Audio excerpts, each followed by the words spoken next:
welcome to the Cinnabar.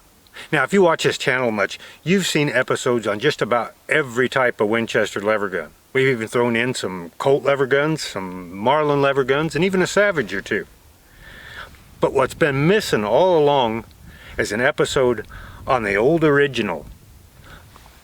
The original 1860 Henry repeating rifle.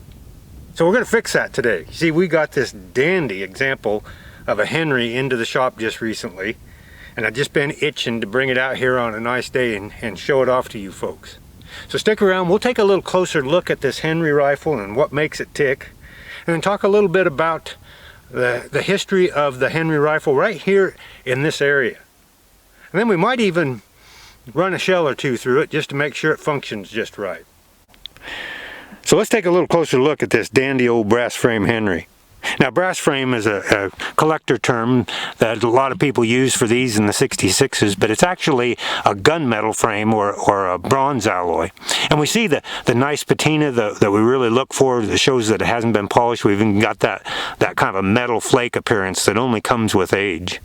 As we look down the barrel, we can see that a lot of the bluing remains, and it has turned to a kind of a darker patina, but it's still there, and just some kind of light pitting. Just really in nice shape. It still has the original Henry sight.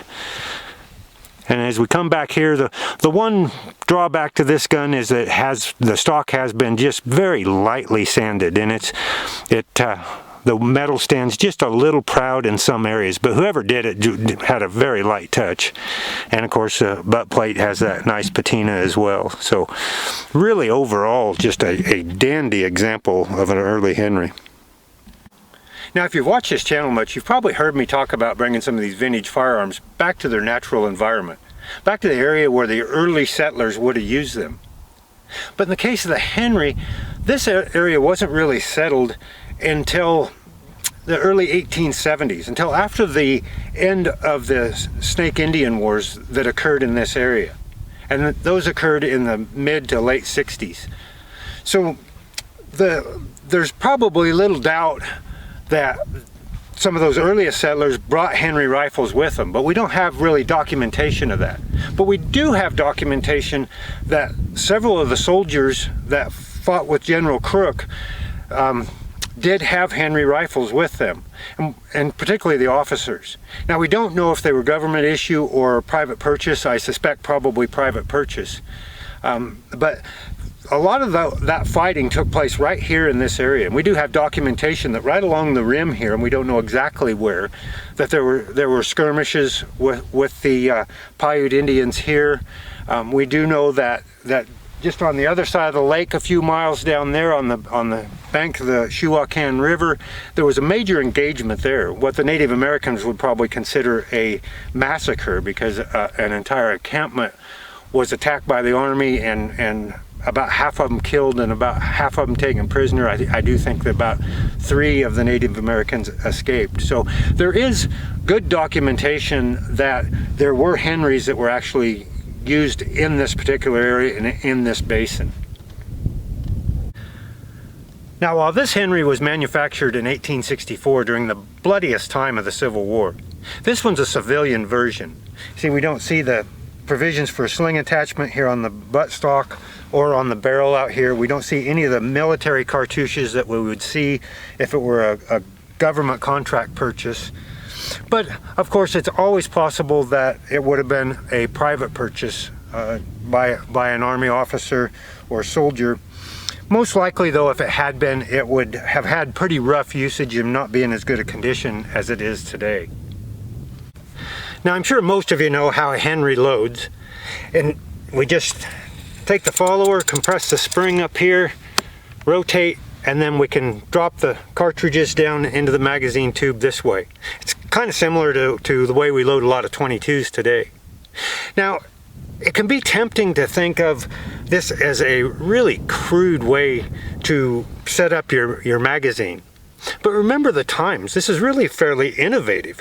When you think of Benjamin Tyler Henry working on this in the late 1850s, we were just seeing self-contained metallic cartridges in their infancy. And in most firearms that they were being used in were just breech loading single shots. But to have a metallic cartridge repeating rifle like this was way ahead of its time. Now we can compare it to the later 1866s where we've got a wooden fore end and a loading gate down here, and yes, that's a big improvement, but at the time these were made, this was really cutting edge stuff. Now there hasn't been any factory made ammunition for these 44 Henrys in decades. So today, the next best thing is we've got a few old original blank 44 Henry cartridges that we can cycle through the action just to make sure everything's functioning the way it ought to be. Alright, so here we go. Now these blank cartridges are going to be dead as can be. The priming compound in these rims have a very, very short shelf life. And so probably 75, 100 years ago they went dead. We're not going to drop the hammer on them anyway, but this would be fun to cycle this old girl and see how she does. Now one of the things we have to be cognizant of when we're cycling a Henry, or if you get the chance to fire one, is that of course this follower is going to be moving down. If we're holding our hand out here, that follower is going to run into our hand. So I'm going to hold it out front here because I only have 5 cartridges in it. And here we go.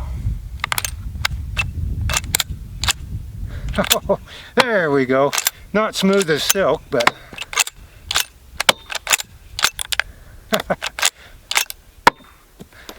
okay. Of course that front rim or front edge on these is kind of hanging up a little bit because we don't have a bullet in there to kind of guide it into the chamber, but heck, worked okay as it was.